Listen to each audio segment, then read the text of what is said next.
Hi, I'm Andy Jones, content editor for Plaid's online education program, Let's Paint. And today, I'm going to show you how to clean a brush, so no more dirty brushes.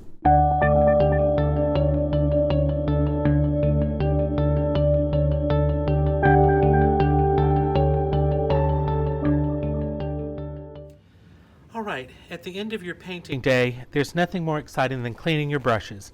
But I will tell you, if you don't take the time to clean your brushes, you'll regret it every single time you paint.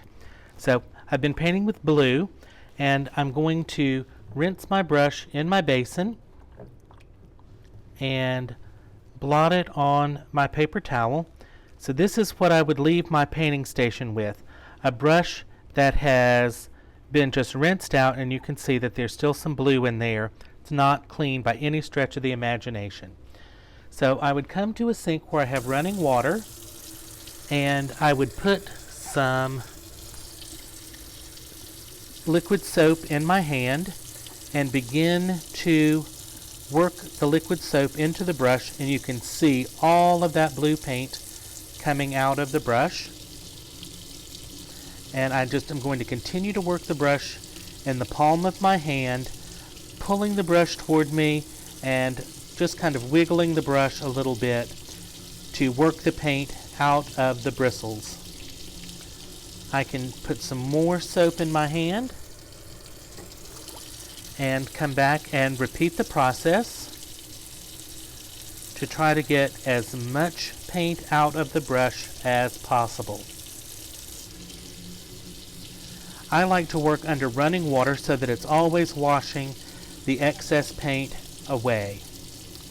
Once I have the brush where I think it's relatively clean, I like to use some hand sanitizer. And it doesn't matter what brand. The reason that you use the hand sanitizer is because that most hand sanitizers have a good amount of alcohol in them.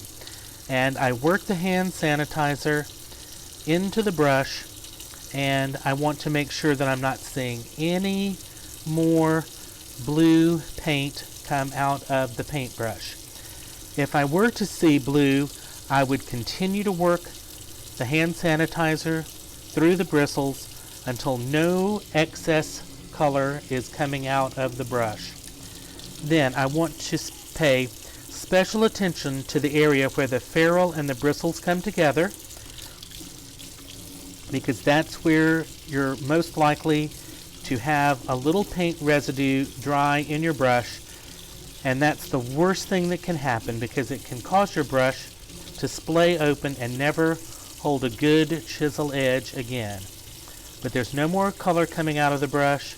I've rinsed all of the hand sanitizer out, and I'm taking the brush and shaping it in my fingers so that I have it groomed back to a nice flat shape, and then I would simply lay my brush flat on a paper towel to dry. It may be easier to stand the brush up in a container to let it dry, but that's not really good for the brush because the way the hairs are glued into the ferrule and the ferrule's glued onto the handle, it's best to always lay your brush flat to dry. So that's how you clean a brush, and it takes a long time to clean your brushes, and there's nothing fun about it, but it's one of the most important things that I can teach you to do, is to make sure to get every speck of paint out of your brush and never, ever, ever let paint dry in the brush.